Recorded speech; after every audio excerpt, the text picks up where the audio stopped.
I heard some of the end of it, not the very beginning. Just as soon as you get into it, just for those else. Above the board, yeah. We'll hopefully be here. See what happens. Oh, okay. It's like, this is like chair set up. Yeah. Well, we must have at least a brief conversation. Even. Thank you very much. Great. Thanks. I kid you. I'm amazed they let me into the press conference. No comment. It's like still going on. All right, good evening. We're going to get started. We have most of our panel here. We just got a phone call from Joseph Rose that his plane is circling above LaGuardia, which you can certainly understand with the snow. So we hope that he'll be here soon.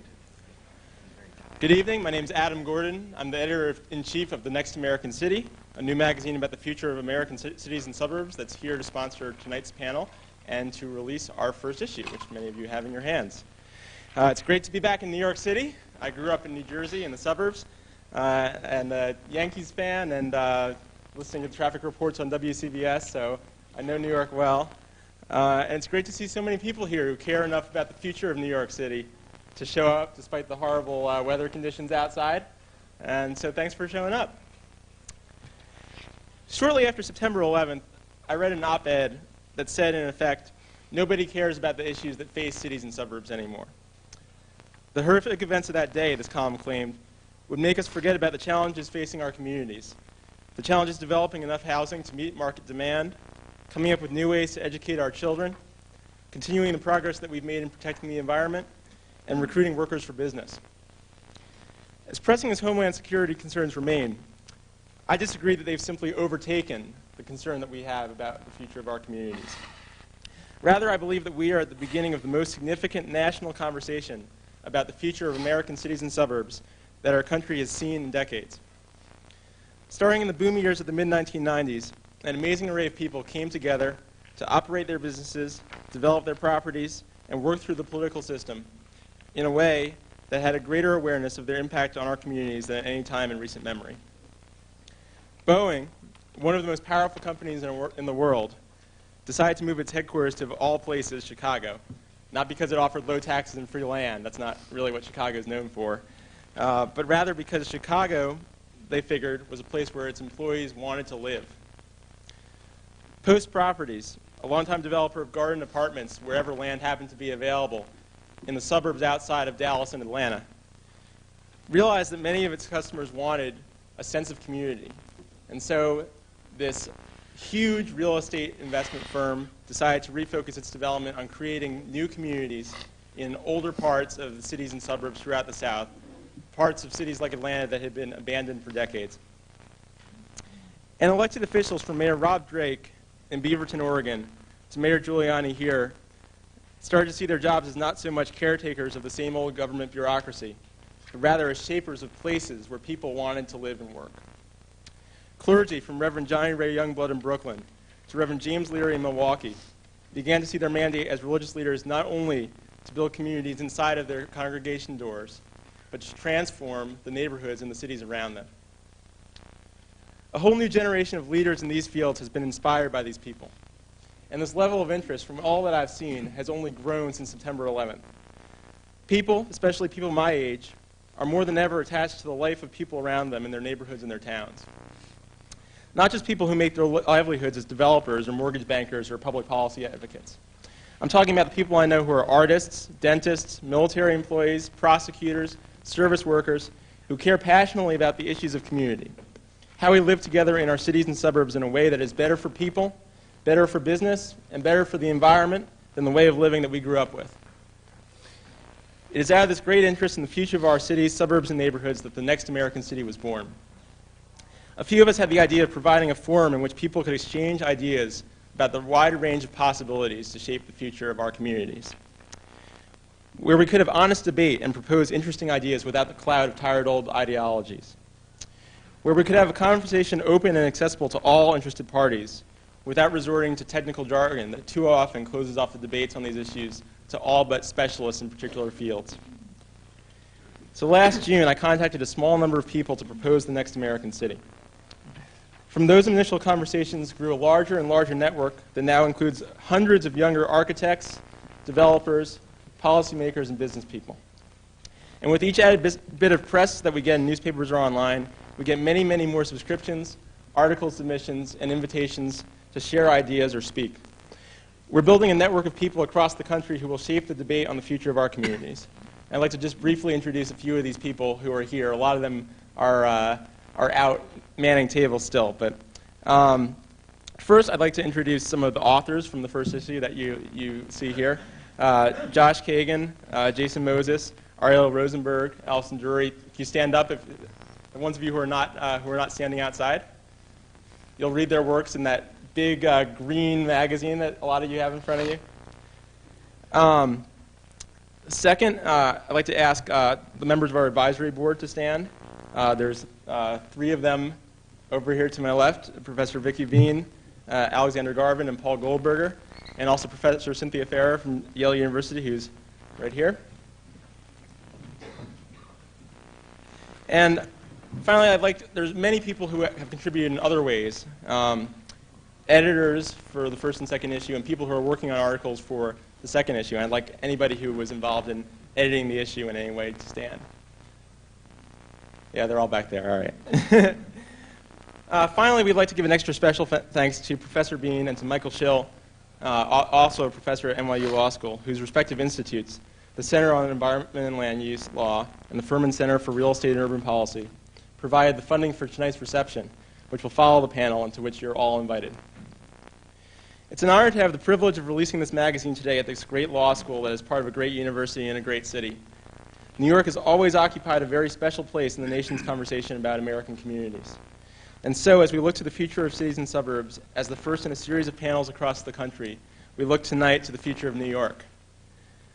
Thanks very much for being here. I hope you'll all join the conversation that the next American city is starting, whether it's as a subscriber, as a contributor, or as a supporter in another way, and help us show just how many people in this country and how much people in this country still care about the places in which they live. I'd like to introduce Seth Brown, publisher of The Next American City, who will tell us a little bit tonight about the content of this night's panel.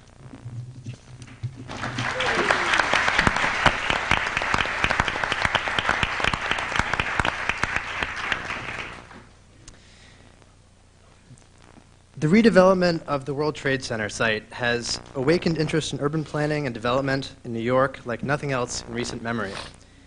While the reasons behind this interest are apparent, it struck us that few were asking the broader questions about how the redevelopment of the World Trade Center site and other key trends would affect how the city and the metro area will develop as a whole over the coming decades. The Next American City decided to sponsor a panel that, like the magazine itself, would shed new light on the broader questions of urban and suburban development, looking especially at how various disciplines, people, and trends might interact to create different futures for New York and other American cities.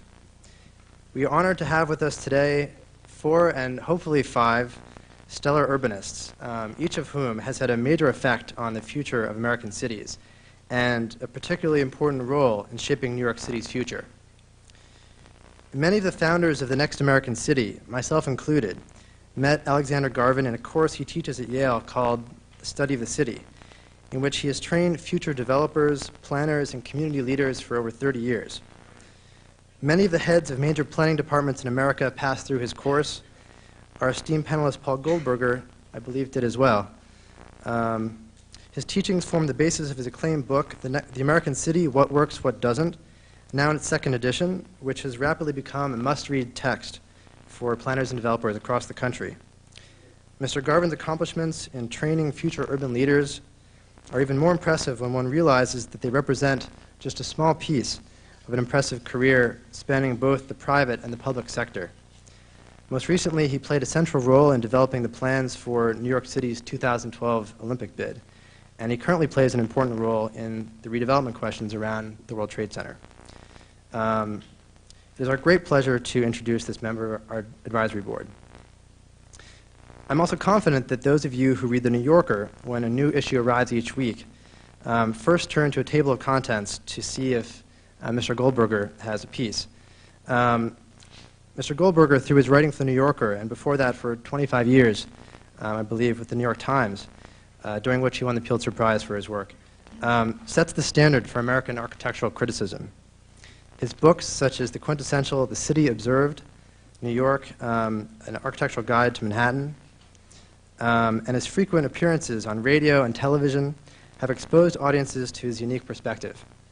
He is currently working on a new book to be published later this year, which will tell the story of the redevelopment of the World Trade Center site.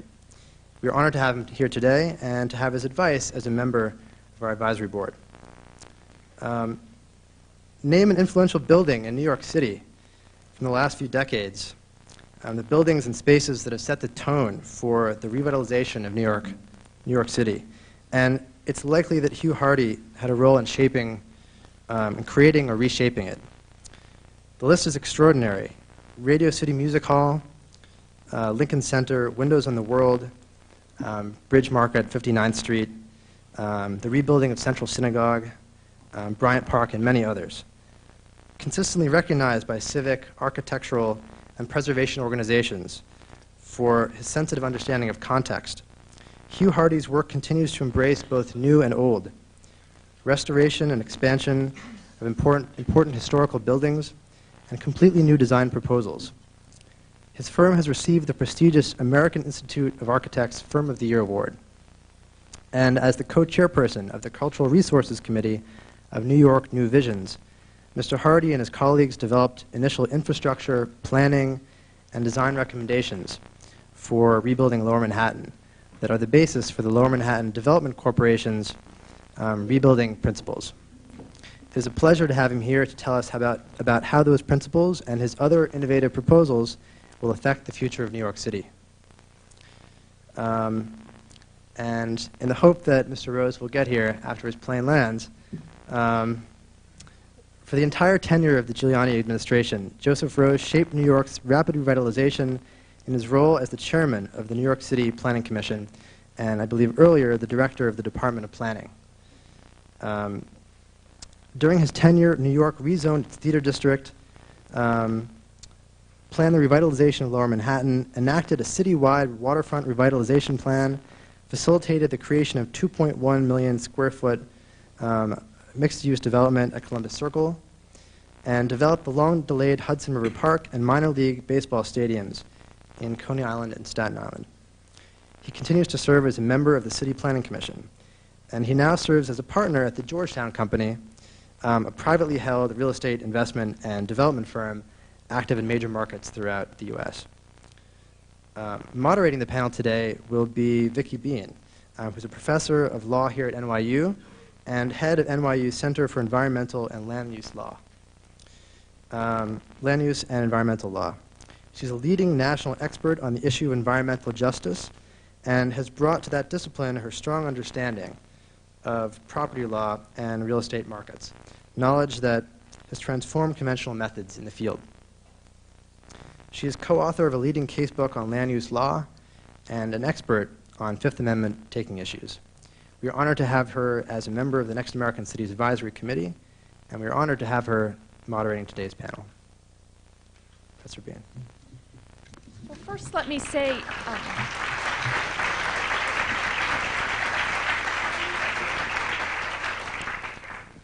say, congratulations to Seth and Adam and to all the people that worked with them on the magazine and launching the magazine. The reason that I teach, and I think the reason that most people teach, is the incredible opportunity that it gives us to work with the next generation of leaders who bring a freshness and enthusiasm, a critical eye, and a refusal to accept whatever it is that we say to the classroom that makes every day a joy. And working with this group of people has been just tremendously exciting, and I think they deserve a huge round of applause.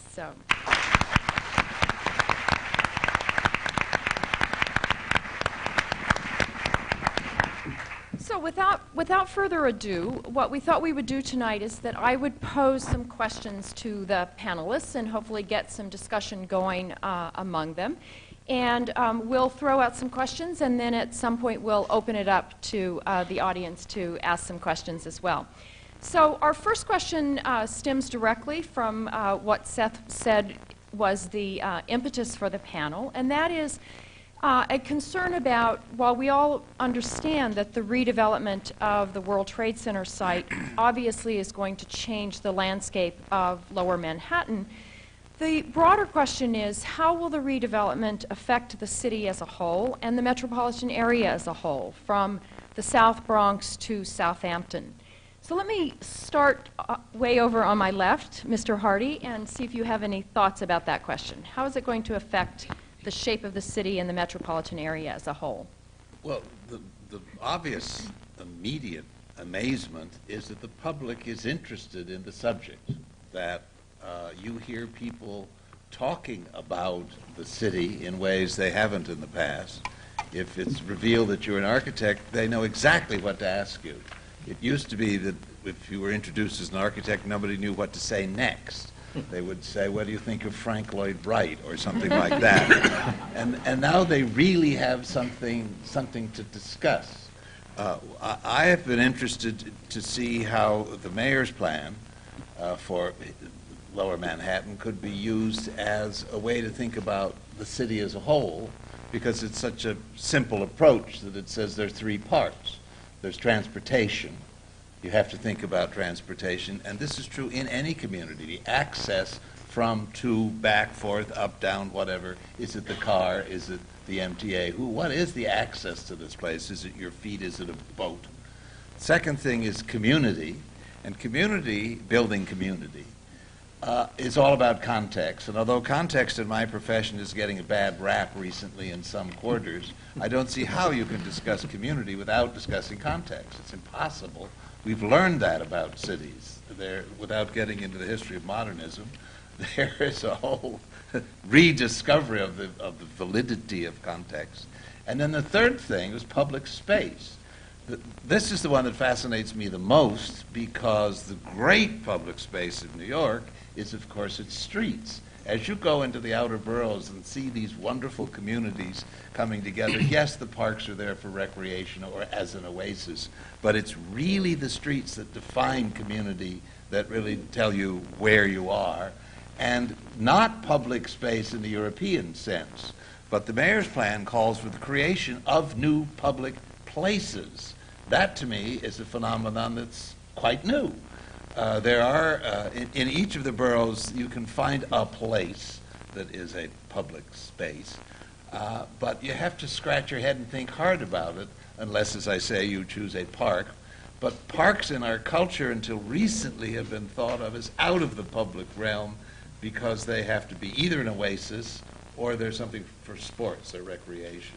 So I think all of these discussions are causing each community, and heaven knows New York is nothing but this overlapping layering of communities, to reconsider, A, the subject of access. How are they isolated?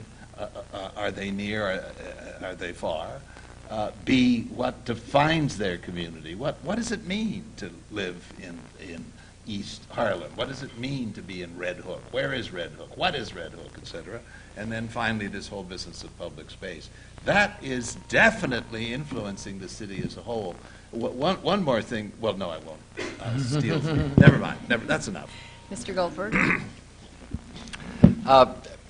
Thank you. I very much agree with Hugh's point. I think we are living at a moment of unprecedented passion for the question of the physical environment, of what form the city will take, of a sort that I have never seen in my lifetime, and I think in a great deal in the lifetimes of people far older as well.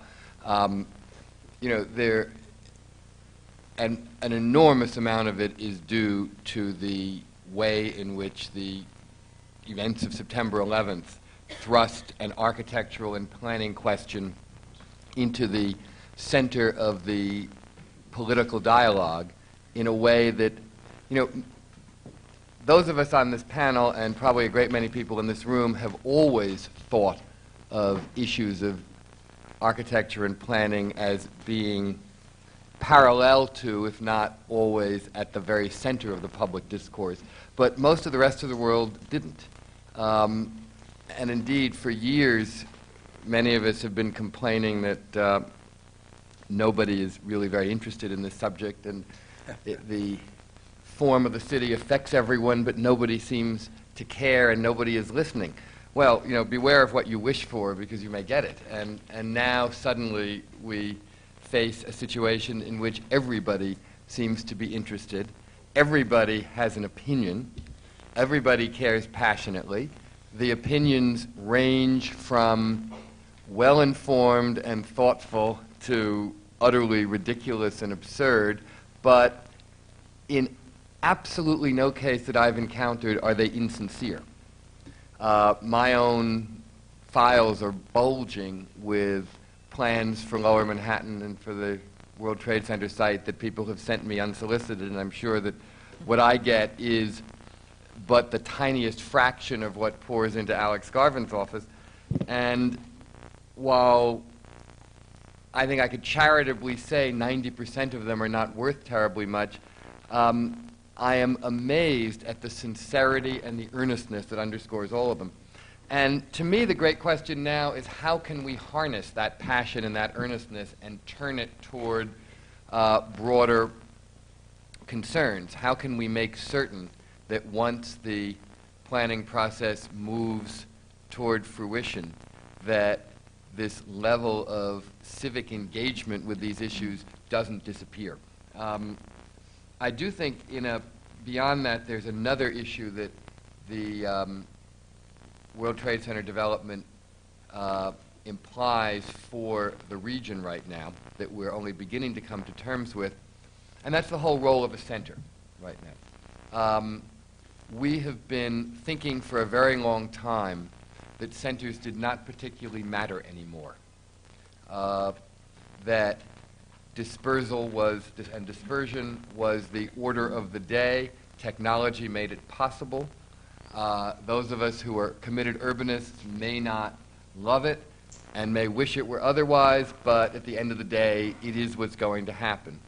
Well, we are now watching a renewed degree of interest in the idea of the center as the question of the future of Lower Manhattan continues to evolve. We know it will not ever again be solely a financial center, nor will it be the sole financial center for this region. It is not now. It has not been for many years. And even if it is revived to outshine everyone's hopes, that revival will not make it again the sort of unique financial center that it was in the first half of the 20th century. But we also know that it cannot be a place just like other places, and that there are things that make it unique, and there are things that make it a magnet, and it isn't just another area. And if we can continue to make use of what we are learning there, and by we I mean not just urbanists, but really the public, and this comes back to this idea of broad civic engagement. If we can make use of all that in other areas, I think that this entire process will have a deep and broad meaning that goes far, far beyond Lower Manhattan. I agree with both of my colleagues, but I'd like to phrase it a little bit differently. And that is the public space that Hugh talked about and transportation, I would call the public realm. And that public realm is the responsibility of the public. An investment by the public must go into that public realm, whether that's transportation or parks or streets. The public realm becomes the framework around which private development occurs. And we mustn't forget that 99% of what gets built is built by individuals who own property, who are building because they have a need for a building, or they wish to make money, or they wish to live somewhere. And that private development is what we should be looking at. And so I would characterize the problem of our cities, and I agree with Paul, that there is an increasing attention to what is in the center of our cities, that the problem is, what kind of a public realm do you create? What kind of framework, therefore, do you provide for the private sector to respond to? And there are a number of things which need to be done going forward. But we, in periods of fiscal distress in the city, have always under-invested in that public realm. And that is the biggest mistake we can make. I still remember at the end of the fiscal crisis, when the Koch administration came to office, dire reports about how the Manhattan Bridge was going to collapse if we didn't invest in fixing it. Well, it nearly did, because we didn't invest in fixing it. And the same thing goes for the subway system and the other bridges and the public parks. That is the treasure which we possess, and we need to make sure that instead of wasting our money, that money goes to ensure a public realm which in fact generates activity by private developers, because otherwise we will have a dead city. Let me follow up on the point that all of you have made about the broad civic engagement that's taking place as a result of the rebuilding of the World Trade Center site, and ask, how is that civic engagement going to affect the balance of power between the private development interest, the public realm, government, the public realm, and the wide variety of stakeholders that are involved in a development process? How do you see that changing as a result of what's going on now? Well, I think one of the things that we have to remember is this is New York City, and the citizens of New York City have played an active role in shaping that city for decades. You know, the community revolution began in New York City. We are the first city to have community planning boards, to have in our charter 59 boards that meet regularly and express their opinions on things that are happening in their communities. We have regularized it, and we have been doing that for half a century since Mayor Wagner started at the Planning Commission as the commissioner with community boards. This is not a new thing. What is new and what is important is that the internet has allowed widespread public participation, the likes of which we have never seen before. We have had more than 6 million visitors on the website of the LMDC. People from all over the world are now participating. And what's changed is that there is a series of advancements in technology which will allow that participation to go far beyond simple public hearings. I think it's also the case that we've learned that the public realm has to have private realm, that it's the public-private transformation of Central Park that's made that possible. The city still owns the land, but the operation of the park is actually in private hands.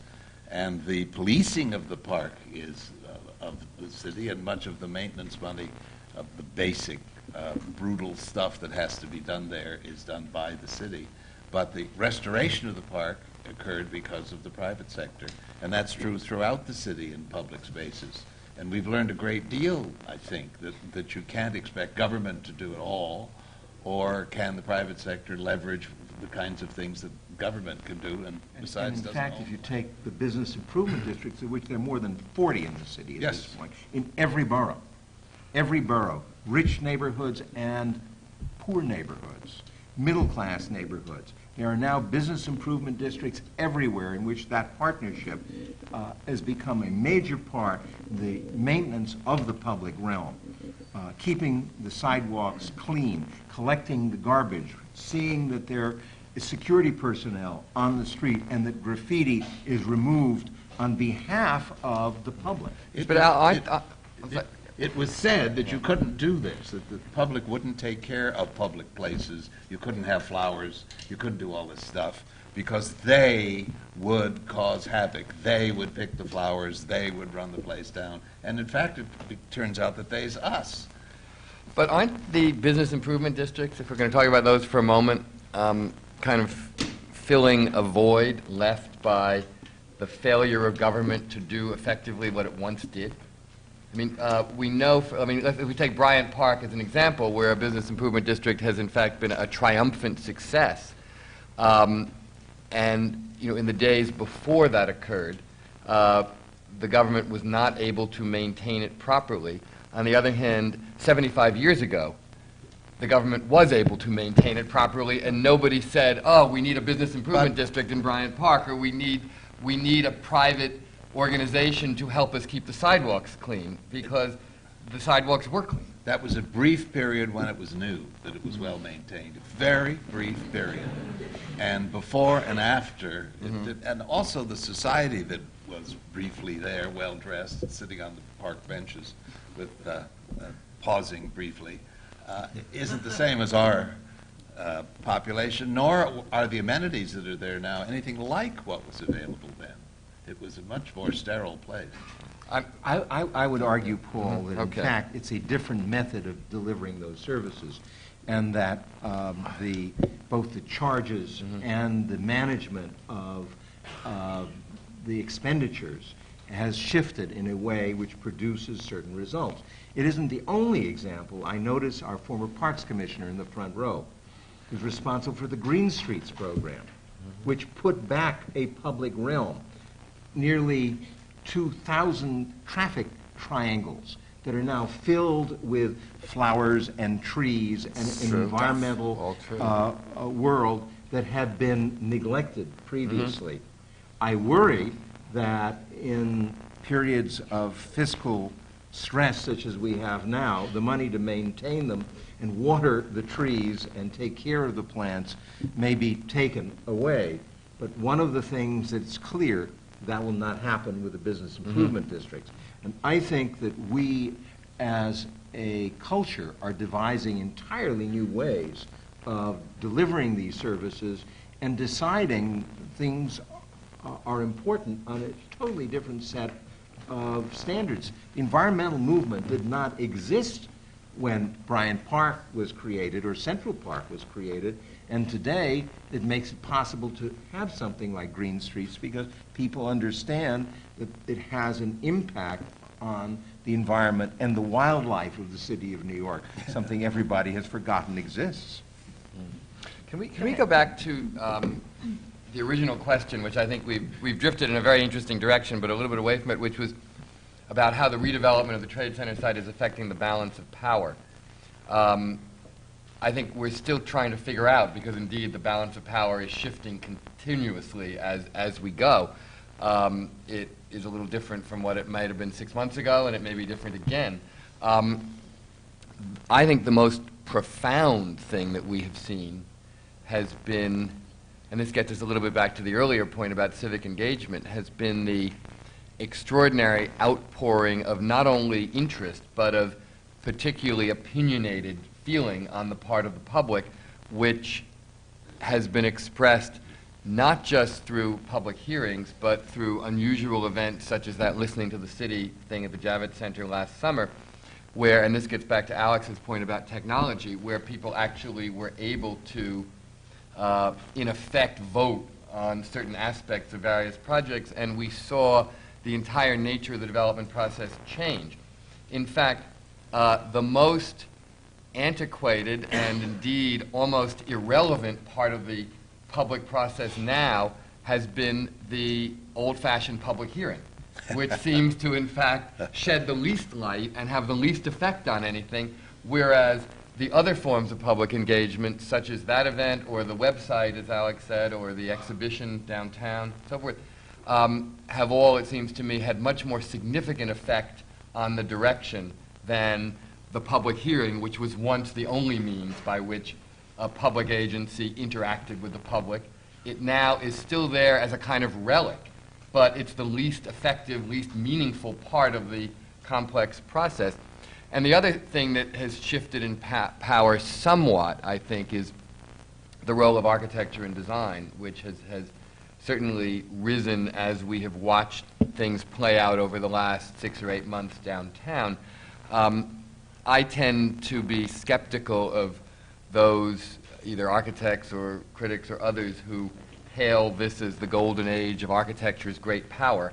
I think they will be disappointed because I do not believe, in fact, that architecture can, in and of itself, be a savior, or indeed that it has inherent political power in and of itself. I don't think aesthetics do that. I think they need the support of others, of actually, people who actually have real political power, and it's a great mistake to confuse aesthetics, however great, with political power.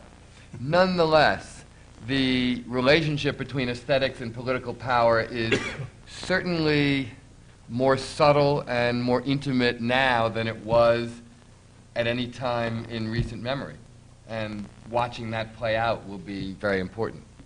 We've spoken about the role that government plays or doesn't play in the provision of services, the provision of public spaces, but another role that government, of course, plays is in regulation. And that may be a different argument about whether the government has ceded too much or too little of that realm.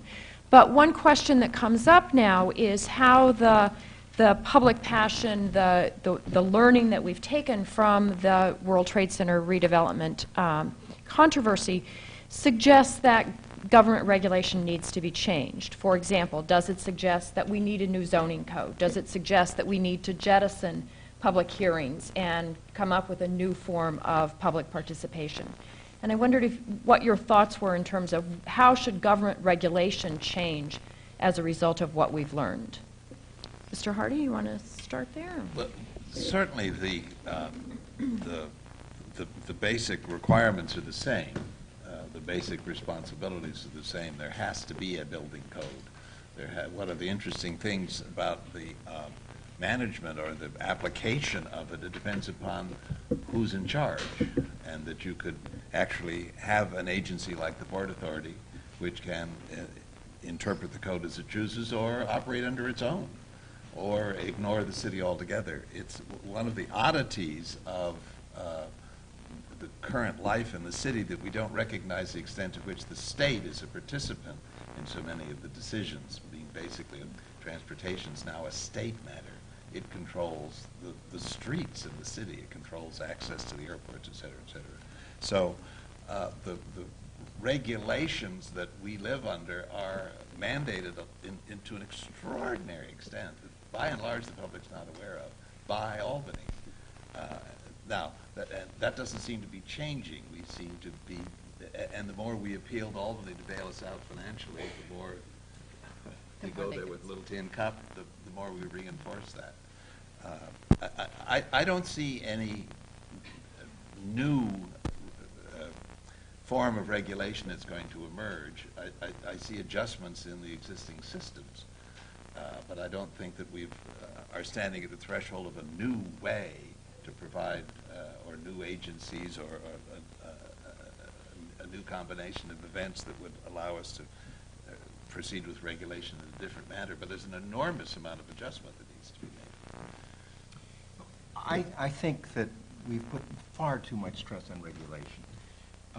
In the aftermath of competition for resources, the response in the latter half of the 20th century is, well, we can do it by regulation. We'll provide bonuses if people do things. We'll give them incentives. We'll keep them from doing something. Well, I feel strongly that we have gone way too far in that direction. First of all, regulations only work where there's market pressure and market demand. You can regulate all you like in poverty neighborhoods. If there is no money to do anything, the regulations have no impact at all and never will. The more serious problem is that we've tried to deliver to the public services on the cheap. Instead of providing public parks, for example, let's give a bonus for a plaza. And it is true today that we have 80 acres of the most expensive land in the United States in public plazas. That's approximately, 20 or 30 blocks of Midtown Manhattan.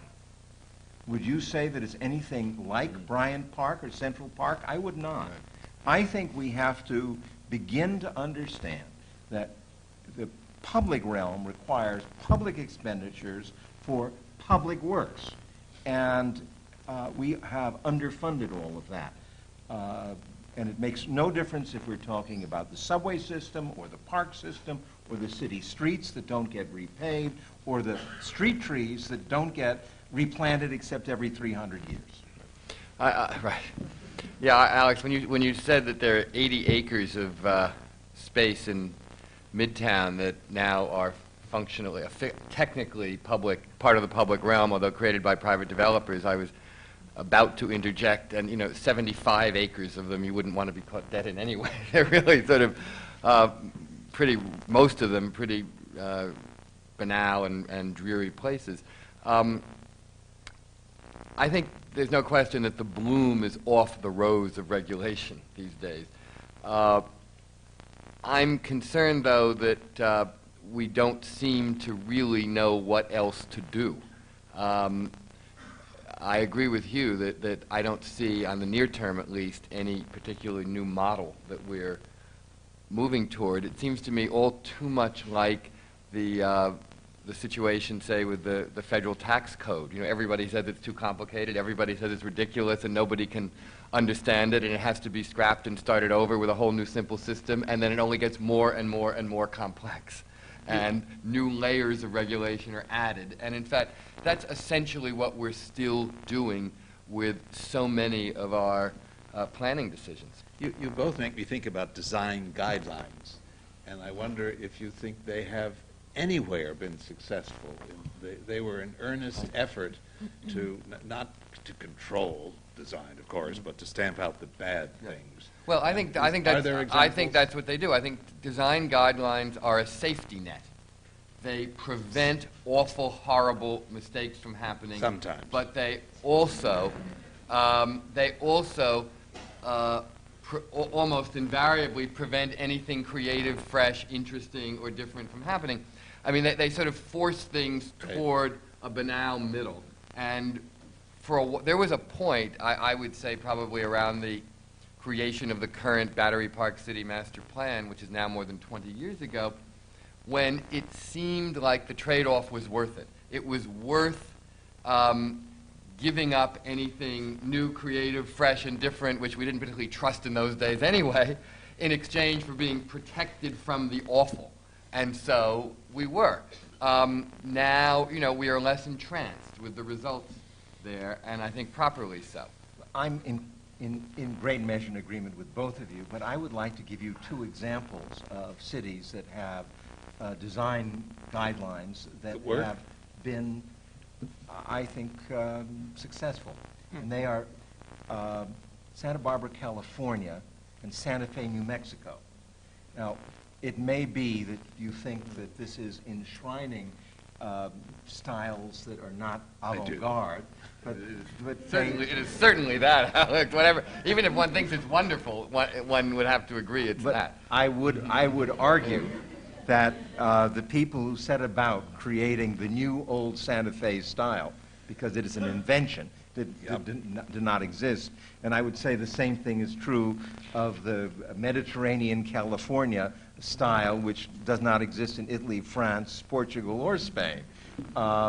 But nevertheless, both of these communities have created something of quite great value out of design regulations. So I would say it really depends on the community and the design regulations and what they're trying to do. But by and large, I agree with both of you.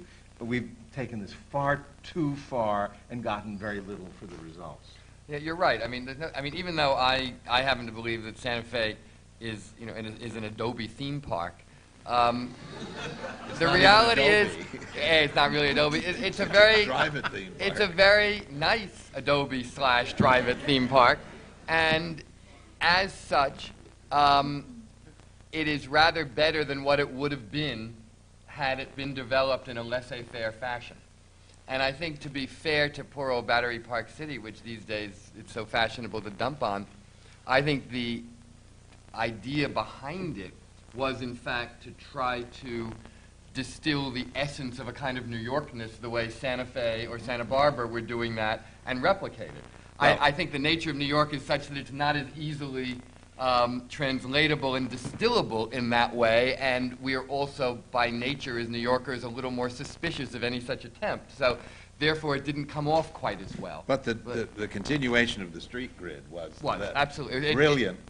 In fact, actually, Transformation. at the end of the day, to go back to Alex's point, what makes Battery Park City work is that it put the public realm first. Yes, and if And, you look, there you are. And that's why it's okay in the end, despite all of this. and if you look at the public investment, it's that glorious esplanade along the river with the recollection of a railing that Right. comes from previous places in New York City, but a lovely esplanade that people come from all over the city on bicycles, on rollerblades, and use all the time. And I would argue the same thing is true of the Rector Place, which may not be Gramercy Park, but has a certain character to it.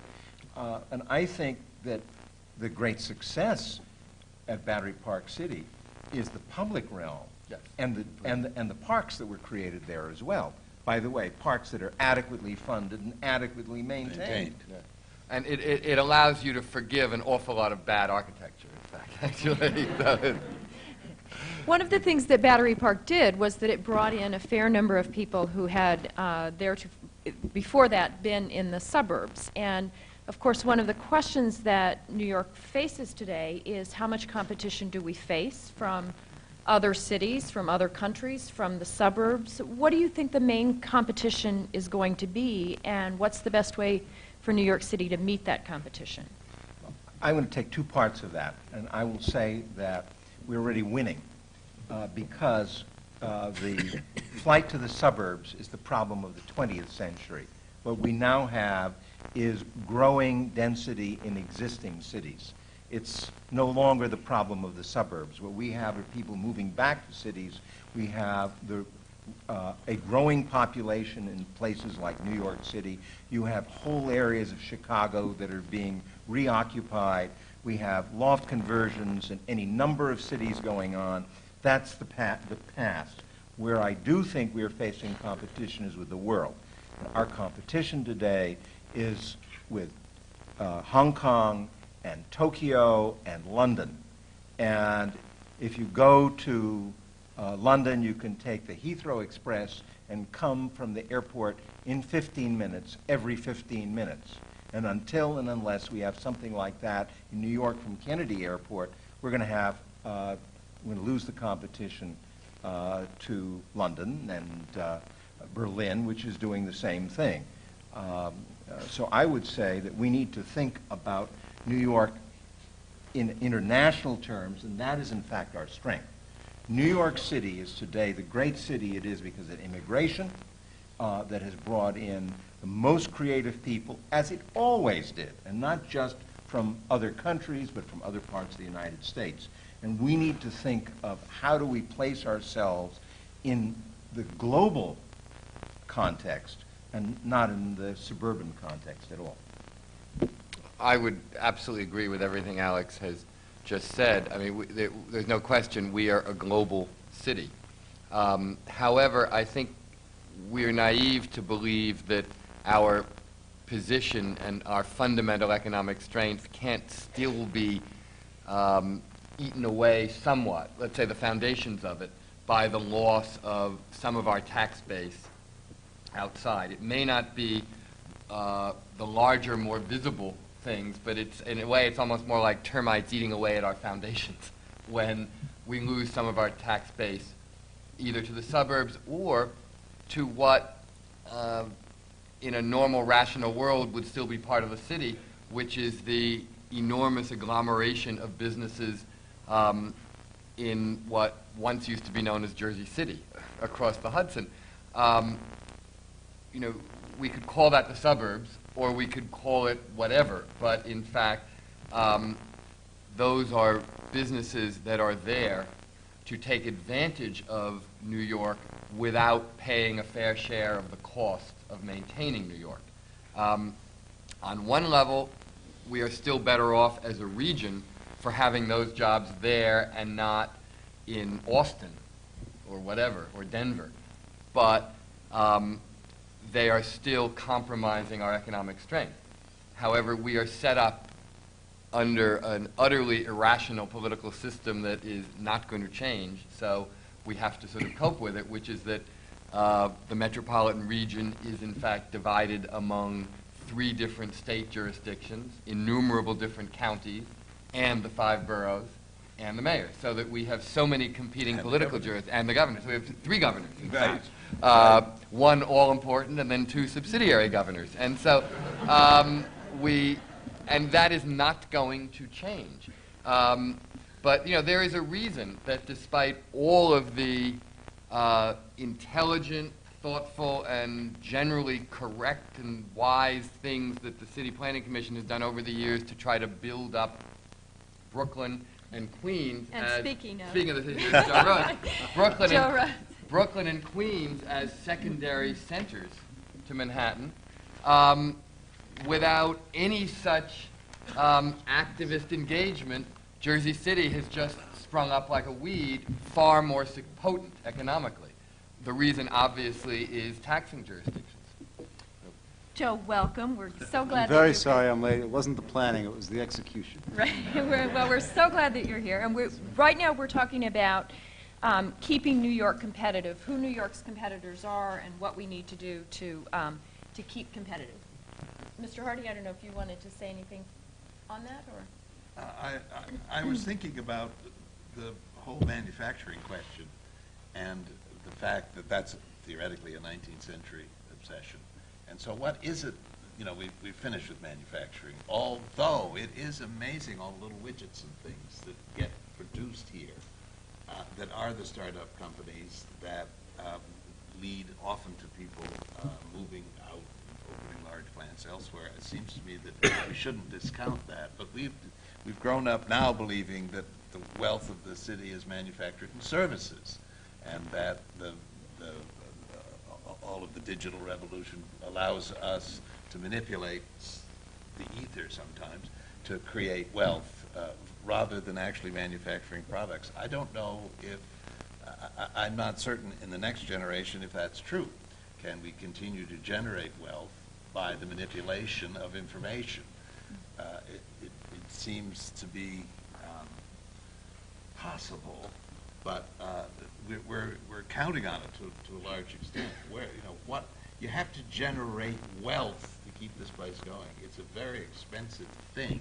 It has to constantly be reinvested in. It doesn't pay for itself. Costs too much. It's always falling apart. And so, what is it that creates that wealth? And it's ideas, yes, in part, but not really. And it seems to me that's an ongoing concern for which I don't have. Want to jump in here? Sure. Usually I get to benefit from the wise words of the people who go before me, so I get to play off that, but I'll just fly blind, as the pilot did of the plane. He got you here, though.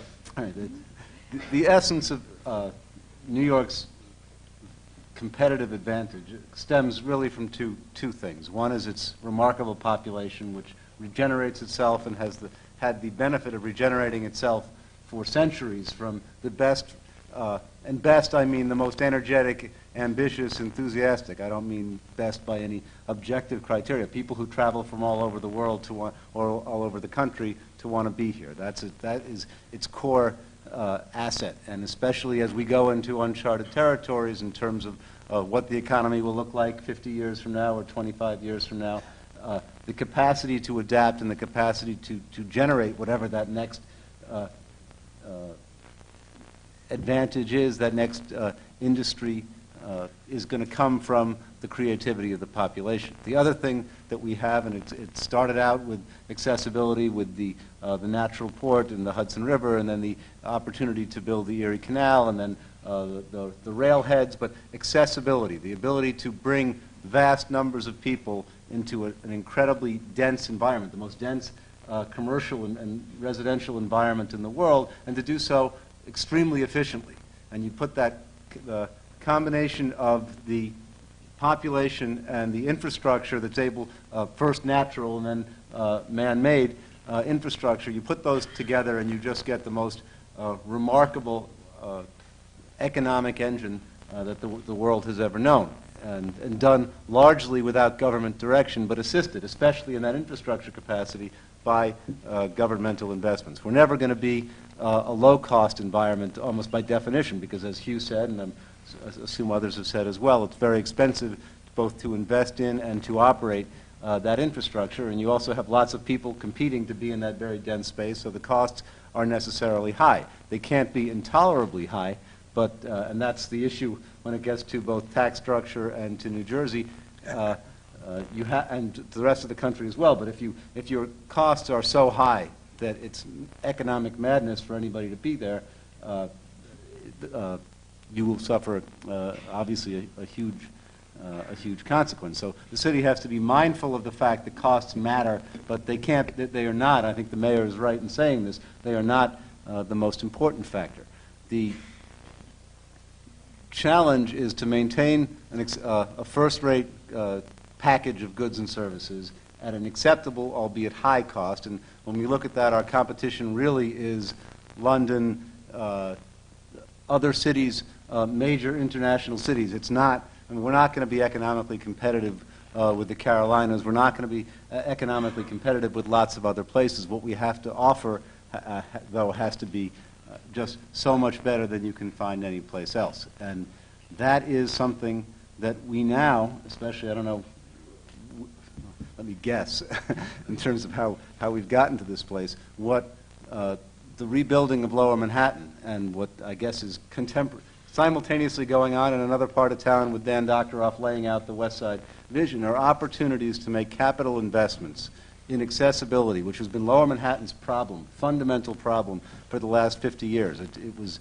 exacerbated tragically, obviously, on 9/11, but the opportunity to build on the virtues and the assets and save that approximately 100 million square feet of commercial activity that continues to exist in Lower Manhattan is only going to be made competitive and continue to be competitive if we really invest in improving that accessibility, which is doesn't mean making some nicer stations, though I think that's a good thing to do. It doesn't mean taking what we already have and just packaging it a little bit better. It means making strategic investments, even at a time when we don't have significant resources, but putting the money into that infrastructure that allows that extraordinary population to come to Lower Manhattan, and that's the key, in my view. I not only agree with Joe on that, but I would add a second item, which is a 21st century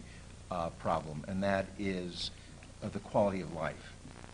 What we see increasingly in world cities with whom we are competing, and whether that's Berlin or it's London or it's Tokyo or it's Hong Kong, what we are seeing increasingly is the people that Joe says create the wealth, who come to cities and are the basis of their growth and development. They are seeking a quality of life that is very important. And the reason that I emphasize the public realm so much before is that without a decent public realm, and that's the subway system as much as it is the streets and the parks, is that increasingly those creative people are demanding a quality of life. And one of the great achievements of the Giuliani administration was to point out the need for an improvement in that quality of life. And so you've got to match, on one hand, the strategic investments that Joe's talking about with the kinds of services that are coming out of business improvement districts and other forms of providing service that creates that quality of life. Well, let me ask you all before I turn it over to people's questions. If I were to stumble across $500 million tomorrow, I'd have to give it to the law school first, but if I didn't give it to the law school and instead gave it to you, where would you deploy that money? What neighborhoods would you deploy it in, or what neighborhood would you deploy it in within the 5 boroughs of New York, and why? I don't think $500 million is enough. I'm sorry. Well, of course, but I'm very serious about that. If I had one single thing to invest in today, it would be a single-seat ride from Kennedy Airport to Lower Manhattan. and $500 million isn't enough. On the other hand, Alex, $500 million could buy you an awful lot of limousines to Kennedy Airport, I suppose. I think I'm discounting the value of Alex's time. Right. No, in fact, actually, but you raise a critical point, which is that significant transportation infrastructure is so expensive, far more than, I mean, item for item, it is the most expensive part of the public realm by far. Public space, as we've discussed, is far less expensive. Even improved maintenance of the public realm we now have is less expensive, but anything involving transportation, whether it's new airport access, new train access, new subway lines, new bridges, new airports, all of those things are inordinately expensive. Yet every other global city in the world seems to be able to figure out how to do them, and so will we. And we will have to. It's part of what makes the use of the waterfront so appealing, because we've learned a lot from 9/11 about that too. The fact you couldn't get to the water, you couldn't get off the land to the boats, the structure that was once the reason for the island's success vanished. And the number of ferry services which have appeared and the number of access points, I don't know how many here are aware, but if you are aware of the new connections that are now possible on the island, it is an island, and its connection to the rest of the city, it's extraordinary. We have currently, as of June 2002, 106,000 commuters coming to Lower Manhattan by ferry. And as Alex well knows, the Olympic proposal would not have been possible without the reinvention of the waterfront as a major circulation spot. Joe? The last time I was asked the question, what would you do with a pot of money, it was for $1 billion. So there is deflation going on, apparently. But the answer was a couple of years ago, and the answer I gave was the same one Alex gave, which is airport access, because that's absolutely crucial. And just coming from a city, came up from D.C. just now, where I actually got to the airport by the metro, and it's just something that great cities have now. It's not even great cities, I mean, okay cities have it, and our failure to do it, it's actually extremely instructive, and goes to a fear I have about what's going on now with Lower Manhattan. Is when we came in, the Giuliani administration came in to office, there was a very elaborate Port Authority plan that was to get access to the airport that frankly didn't make a lot of sense. It wasn't workable. The idea was wonderful, but the particular mechanism was not functional, and everyone sort of knew it. And we were working very hard and pressing to try and figure out how to do it in a way that achieved the objective, which was a one-seat ride using the transit system or accessible from a number of places in Manhattan to the airport. And it entailed looking at things like the Rockaway, the unused Rockaway right-of-way, a whole bunch of different things. The Port Authority, instead of continuing to look at how to achieve the objective, did an elaborate dance where it packaged a little trolley around the airport, connecting the terminals and connecting the long-term parking lots to the terminals, all of which is a very nice thing to have, but packaged that as if it were airport access, which is absurd and doesn't begin at all in any way, shape, or form to address to the strategic need for the city. It's a nice thing to have better access to the terminals and to the parking lots and to an end of the subway, but it has nothing to do with real access to the airports. And it was only because, in our typically charming Giuliani administration style, we were determined to hold everything up, that it was, we required that it was designed to hypothetically someday allow for the incorporation into a broader scheme. The way this relates to Lower Manhattan, I'm afraid, is that if you look at some of the plans now being discussed, not the LMDC's architectural and planning work, but some of the capital, the less ambitious capital discussions being contemplated by the Port Authority, don't take into account the need to strategically improve, dramatically upgrade and expand the access issues. And it would be a tragedy, and I think it would be, frankly, the further death knell for Lower Manhattan if in a transportation agenda we don't get significant new access, include something that, whether it's the airports or the Long Island Railroad coming directly in a new tunnel, that few $1 billion, and Paul, you're right that it is expensive, but it's not expensive taken in the context of what the value is that you get. Right, no, Joe, I did not mean to say therefore it should not be done. I mean, I feel like appropriating that old line about, you think education is expensive, try ignorance. You think transportation infrastructure is expensive, try not doing it. And I think the long-term cost of not doing it may well be greater. But okay, let me open it up to you all to ask questions. We have limited time for question, and we have lots of people. And so no speeches, only questions, and only short questions in the back. What, you wait till you get a mic. You were talking about the quality of life, and in the time that I've been living in Manhattan, which is over 35 years, I would say the quality of life has gone down, and I find it really depressing, and I'm addressing this, it's not a speech.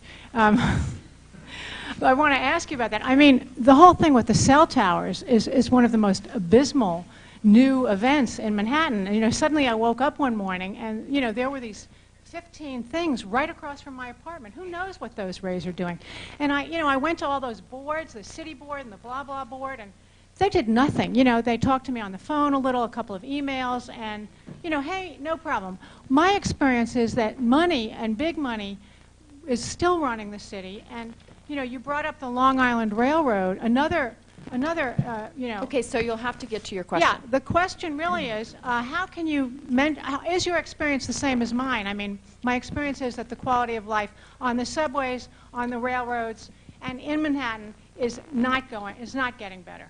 I would argue with you. I'm a lifelong New Yorker, and I wish you could have seen Central Park in 1978. And go to it today. We have one of the heroes of New York City's quality of life sitting in the front row, Commissioner Stern, who transformed in the last 8 or 9 years, or began what was a major transformation of the city's park system. I used to live in a city where park benches were without slats, where the pavement was torn up, where there was root exposure, where trees were dead. That no longer is the case. He and his successor, Adrian Benepe, have done a remarkable job, and that's just one of the many things about New York City's quality of life that is a great deal better than it was when I was growing up.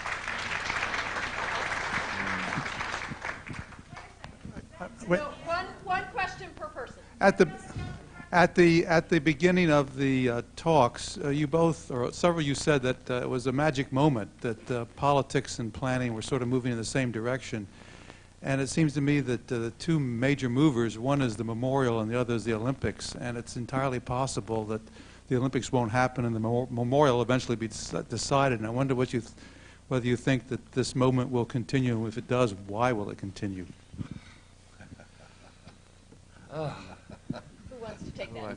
The Olympics is really the value. It would be a nice thing to have. It would be great for the city. But the value for the Olympics is a catalyst to get us to do things that we should be doing anyway.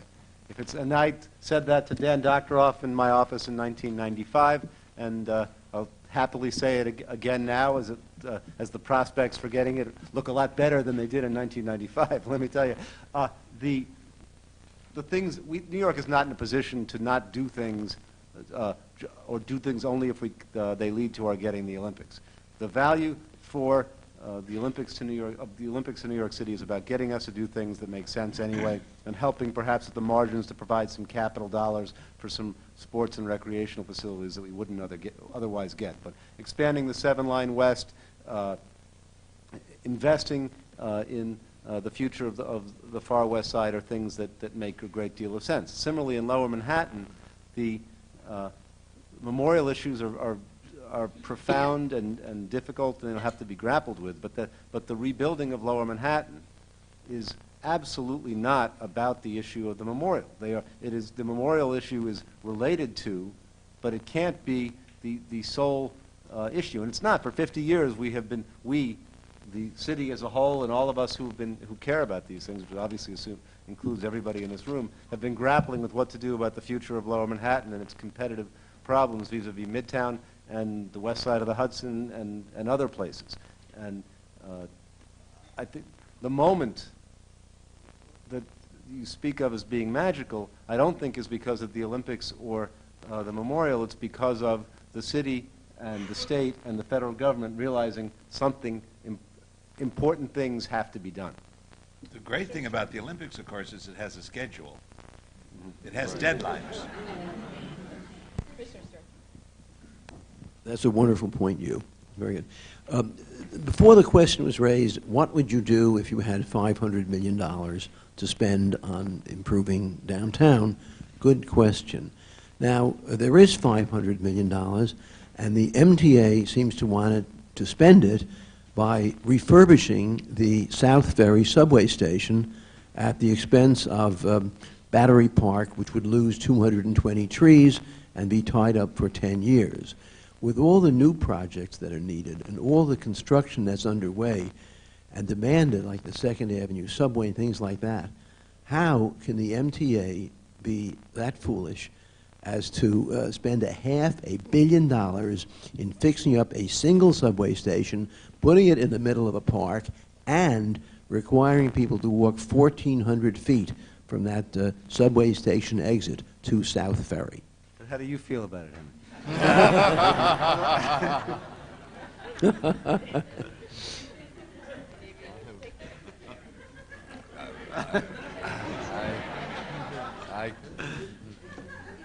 Seems to be much press about all of the powers. This is relating to our future city and the rebuilding of Lower Manhattan. All of the powers, the Port of Authority, all of the architectural designs, the Port of Authority having their input, Larry Silverstein having his, everyone claiming to have the ultimate responsibility for who is going to rebuild the project. What is your feeling? How do you think that we're going to be able to come to a consensus on this rebuilding project, politically and aesthetically? I would say first, I am puzzled as to why actually I shouldn't say I'm puzzled. I do know why we feel we have to come to a consensus. It's because everybody does feel an emotional stake in the future of this piece of land. So it's natural that we would feel a desire for a consensus. But you know, the reality is, while public engagement is essential and public involvement is necessary, wise, correct, and inevitable, whether or not you seek it, it'll come anyway in this city. Planning is not a simple matter of democracy. And for all that I am supportive of a lot of the things that the Lower Manhattan Development Corporation has been doing, particularly in the last few months architecturally, I am concerned about the sort of general air of expectation that this is a referendum. And the LMDC never presented it as such, but in fact it is being taken as such by many people. I don't think you make great planning decisions that way. Nor always does great leadership come from the world of architects and planners, nor is it necessary that it originate there. Where it traditionally comes is at the level of public leadership. And you know, if we go back to, say, the Grand Projet in Paris, which lately have been invoked a certain amount as we talk so much about Ground Zero, as an extraordinary series of impressive public works by great architects of the world. Well, regardless of what you think of the Grand Projet or of the architects who did them, they were really made possible not by the architects themselves, but by Mitterrand. And you know, at the moment, I think it is fair to say that Governor Pataki is not Mitterrand. I think the mayor has actually taken a position of more assertive leadership, but as Ground Zero itself is concerned, unless the Port Authority land swap should someday happen, the mayor's real authority begins at the borders of that site, extending outward, not inward. So I think we are seeing right now a confluence of many, many different things. An extraordinary and unusual planning process that is taking in public input in an impressive way, yet we do run the risk of being seduced by this into believing that it's all a matter of putting something up to a vote. And I worry about that as much as I worry about indifference to the public. I was not going to say very much about Lower Manhattan, but I can't let that remain on the table without some comment. There's a $4.5 billion expenditure for transportation infrastructure that has come through the leadership of Governor Pataki, and that is nothing to sneeze at. $4.5 billion is a substantial amount of money. It comes from Washington, from the Bush administration. This is a major step forward. It includes many things, not just the South Ferry station, and it will be the basis for the revitalization of Lower Manhattan. And the leadership comes from the governor.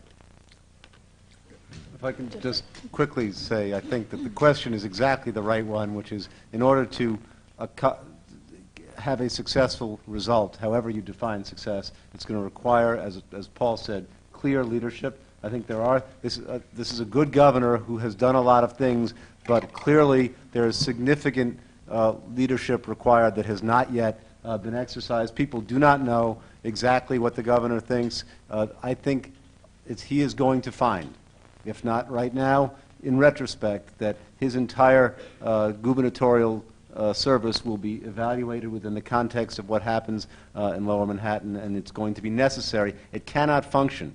He is the dominant figure in the MTA, the dominant figure in LMDC, the dominant figure in the Port Authority, has so much to do with everything involving the city. For a guy with a low-key style, which is the nature of how he's gotten a lot of the things done that he has gotten done, this is something where he's going to have to go against style and ultimately send clear directions. Today's New York Times has the sort of breathtaking new idea, which is not a new idea at all, of course, of the vast redevelopment of the West Side, which has been an idea that many, many people have been talking about for a long time as the most logical expansion of the CBD of Midtown and of New York's growth as a whole. So now it seems we have this project that everyone thinks we ought to be doing, and then downtown we have a project that we didn't expect to, but we have to do. And I guess the question is, are we up for it? Are we?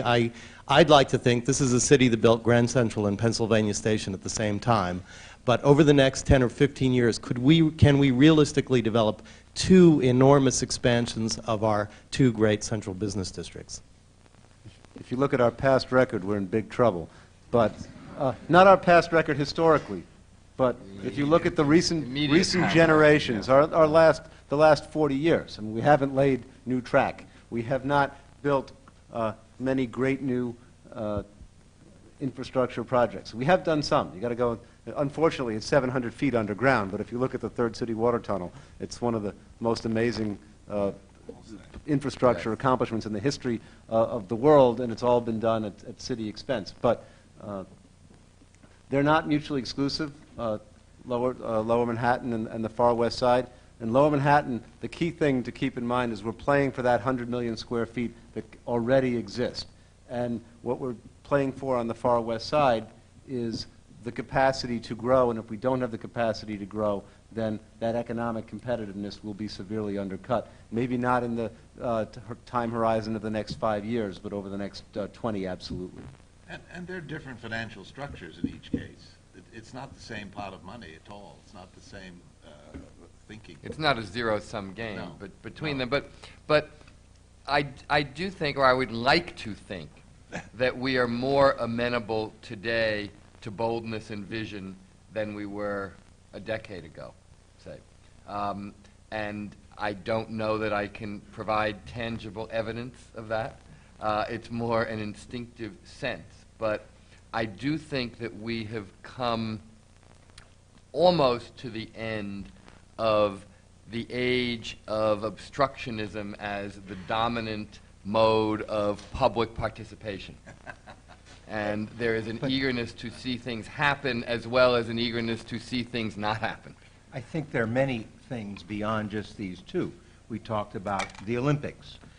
There has been a major effort on the part of the city to create regional subcenters at Long Island City and in downtown Brooklyn, and Joe Rose has taken the leadership in these. There are many, many things going on. This is a big, important city, and to suggest that we can't do many things is to misunderstand New York. We are now at the threshold of doing great things. And whether that is a ferry system that people used to laugh at when I talked about it for the Olympics, or whether it's creating a new Long Island City, or whether it's getting airport access, we are going to do this. We have no choice. We are competing with London and Berlin and Hong Kong, and if we don't, we are going to lose in that competition. And New Yorkers, there's one thing about New Yorkers, we like to win. And if you can't make it here, as they say, you can't make it anywhere, because that's the spirit of this city. And I'm convinced that Paul is right, but I think he even hasn't begun to touch what's possible. Okay, we have time for one more question. Terry? What industry will we keep this city great and competitive in the future? Industry? Biotech, you hear about. Biotech is going to Albany, and $100 million in biotech money was given to Buffalo, not the city, but to the industry, and $10 million to New York City. So I don't know about biotech. What will the industry of this city, other than culture and tourism, what will it be? Ambition. Can someone be concrete?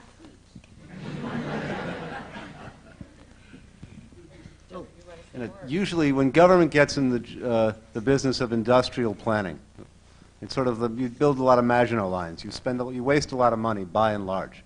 Government's job is to take care of the basics, to do great infrastructure, to provide the context, the environment in which individual human creativity and energy and spirit, which is both, it's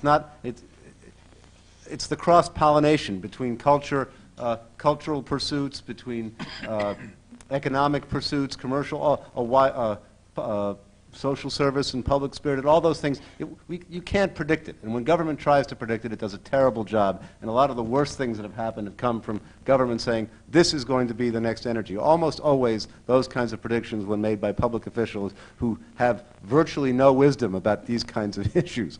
And I spent a lot of time, I've both been one and been around a lot of people who try very energetically to do this. They don't do a very good job. But there are things that we can do. And if we do those, we have to rely on that population that I spoke about to come up with the ideas in the industries, because that's what they do and have done, as I said, better than any place else ever in the history of the world.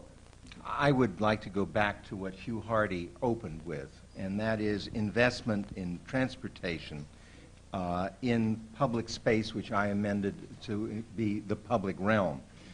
And the role of context, which I amended to say was quality of life. It is the role of government to invest in those things, and the private market will take care of the rest. Okay, I want to thank our panelists who brought both.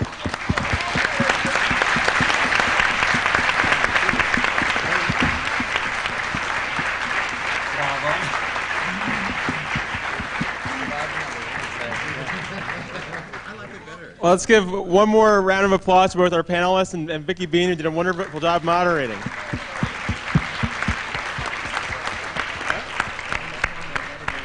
And We invite everyone to stay for our reception. Thank you all very much.